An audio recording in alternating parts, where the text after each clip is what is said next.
25 ତାରିଖ ଦିନ ସକାଳୁ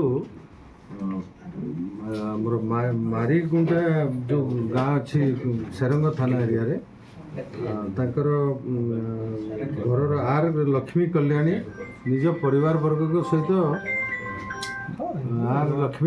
ନିଜ ପରିବାର ବର୍ଗଙ୍କ ସହିତ ଶ୍ରୀକାକୁଲମର ସନ୍ ଟେମ୍ପଲ୍ ବୁଲିବା ପାଇଁ ଯାଇଥିଲେ। ସେ ରାତିରେ ପ୍ରାୟ 11:30 ସମୟରେ ଯେତେବେଳେ ଘରକୁ ଫେରିଛନ୍ତି ତାଙ୍କ ଘରୁ ସମସ୍ତ ସୁନା ଗହଣା ତାଙ୍କର ଲକର ଭାଙ୍ଗିକିରି ଆଲମିରା ଭାଙ୍ଗିକିରି ଏଇ ଘଟଣା ସକାଳୁ ସକାଳୁ ଆସିକିରି ସେରଙ୍ଗ ଥାନାରେ ଏବଂ ତାଙ୍କର ଚୋରି ଯାଇଥିବା ସମସ୍ତ ଅର୍ଣ୍ଣାମେଣ୍ଟର ଲିଷ୍ଟ ମଧ୍ୟ ଆମକୁ ଦେଇଥିଲେ।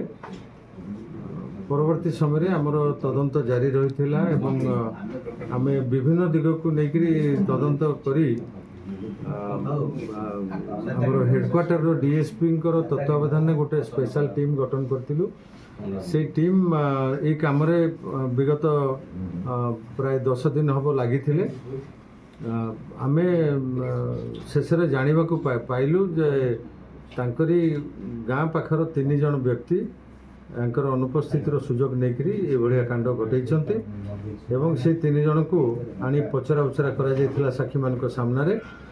ସେମାନେ ଇଣ୍ଟରୋଗେସନ୍ ସମୟରେ କନଫେସ୍ କରିଥିଲେ ଯେ ଆମେ ତାଙ୍କ ଭିତରୁ 3 ଜଣଙ୍କ ମଧ୍ୟରୁ 2 ଜଣ ଘର ଭିତରେ ପଶିଥିଲେ ଏବଂ ଜଣେ ବାହାରେ ରହିକି ଜଗି ରହିଥିଲେ କାଳେ ଘରର ଇନମେଟ୍ସ ମାନେ ପଳେଇ ଆସିବେ କି ଅନ୍ୟ କିଏ ଗ୍ରାମବାସୀ ଦେଖିଦେବେ।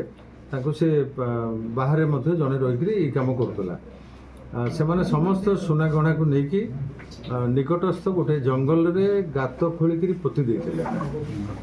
ଆଜି ସାକ୍ଷୀ ଏବଂ ପୁଲିସ ସହିତ ଘଟଣାସ୍ଥଳକୁ ଯାଇ ଯେଉଁ ଜାଗାରେ ସେମାନେ ଲୁଚେଇଥିଲେ ସେଠାରେ ନିଜେ ସେ ଜାଗା ଦେଖେଇ ସେଠାରୁ ବାହାର କରିକି ଦେବାରେ ସାକ୍ଷୀମାନଙ୍କ ଉପସ୍ଥିତିରେ ସେସବୁକୁ ସିଜର କରାହେଇଛି ଏବଂ ସିଜର ଲିଷ୍ଟ ତିଆରି କରାହେଇଛି।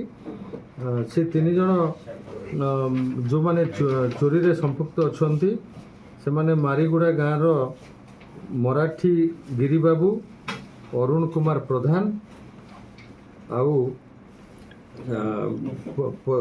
ପାରିଡା ଭିଲେଜର ମୁରଲୀ ନାୟକ।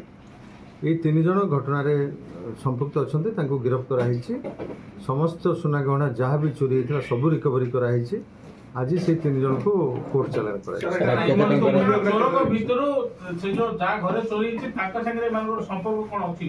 ନାଇଁ, କୌଣସି ସମ୍ପର୍କ ନାହିଁ। କଲପ୍ରିଟ୍ ମାନଙ୍କର କୌଣସି ସମ୍ପର୍କ ନାହିଁ। ଚୋରି ଯେତିକି ସୁନା ଗହଣା ଯାଇଥିଲା ଏବଂ ଆମେ ତ ସବୁ ରିକଭରି କରିଛୁ, ତାର ବର୍ତ୍ତମାନ ମାର୍କେଟ ଭ୍ୟାଲ୍ୟୁ ପାଖାପାଖି 40ରୁ 45 ଲକ୍ଷ ଟଙ୍କା ହେବ ଏବଂ ସେ ସୁନା ବାବଦରେ ତାଙ୍କ ପାଖରେ ଯଥେଷ୍ଟ ଡକୁମେଣ୍ଟ ମଧ୍ୟ ରହିଛି ତାଙ୍କ ସୁନା ବୋଲି ସେ ସବୁକୁ ଚିହ୍ନି ପାରିବେ। ସାର୍ ଆମାଉଣ୍ଟ କିଛି ରିକଭର ହେଇଛି? ସାର୍ ଆମାଉଣ୍ଟ କିଛି ରିକଭରି ହେଇନାହିଁ। ଆମ ଇଣ୍ଟରୋଗେସନ୍ ସମୟରେ ସେମାନେ କୌଣସି ଟଙ୍କା ନେଇଥିବା କଥା ସ୍ୱୀକାର କରିନାହାନ୍ତି। ତଥାପି ଆମେ ଯଦି ଦରକାର ପଡ଼ିବ ସେମାନଙ୍କୁ ପୁଣି ଥରେ ରିମାଣ୍ଡରେ ଆଣିକି ଆଉ ପଚରା ଉଚରା କରିବୁ। ସାର୍ ଅଭିଯୋଗ ଥିଲା 1,98,000 ଟଙ୍କା ଚୋରି ହେଇଛି ସୁନା ସହିତ। ହଁ, ସେଇଟା ଥିଲା ଅଭିଯୋଗ ତାଙ୍କର ଥିଲା, କିନ୍ତୁ ଆମେ ତାଙ୍କର ଚୋରି ଯାଇଥିବା ସମସ୍ତ ସୁନା ଗହଣା ଏବଂ ରୂପା ଗହଣା ଏଗୁଡ଼ାକ ପାଇଛୁ। କୌଣସି କ୍ୟାସ୍ ରିକଭରି ହେଇନାହିଁ। ସେ କହୁଛନ୍ତି ପାଖାପାଖି 1,98,000 ଟଙ୍କା ତାଙ୍କର ସେ ଆଲମିରାରେ ଥିଲା ବୋଲି। ସେ ବାବଦରେ ଆମର ଇଣ୍ଟରୋଗେସନ୍ ଆହୁରି ବି ଟିକେ କରିବୁ। ଆମେ ଯଦି ଇଣ୍ଟରୋଗେସନ୍ ଆମେ ସକ୍ସେସ୍ ହେଲୁ ଭଲ କଥା, ନାହିଁ ତ ପୁଣି ଆମେ ତାଙ୍କୁ ରିମାଣ୍ଡରେ ଆଣିବା।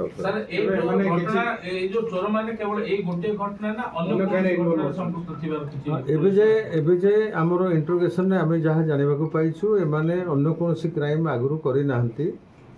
ତଥାପି ସେମାନଙ୍କୁ କାଳେ ସେମାନଙ୍କର ଅନ୍ୟ କିଛିରେ ଇନଭଲଭମେଣ୍ଟ ଥିବ ସେ ବାବଦରେ ମଧ୍ୟ ଆମର ପଚରା ଉଚରା ଜାରି ରହିଛି।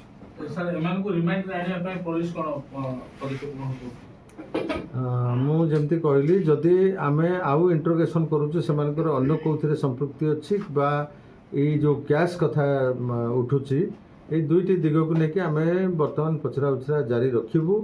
ଯଦି କୋର୍ଟ ଚାଲାଣ ପୂର୍ବରୁ ତାଙ୍କଠୁ ସବୁ କଥା ଆଦାୟ ନ ହୋଇପାରେ, ଆବଶ୍ୟକ ହେଲେ ପୁଣି ଆମେ କୋର୍ଟରେ ପ୍ରେୟାର କରିକି ତାଙ୍କୁ ରିମାଣ୍ଡରେ ଆଣିବୁ। Thank you.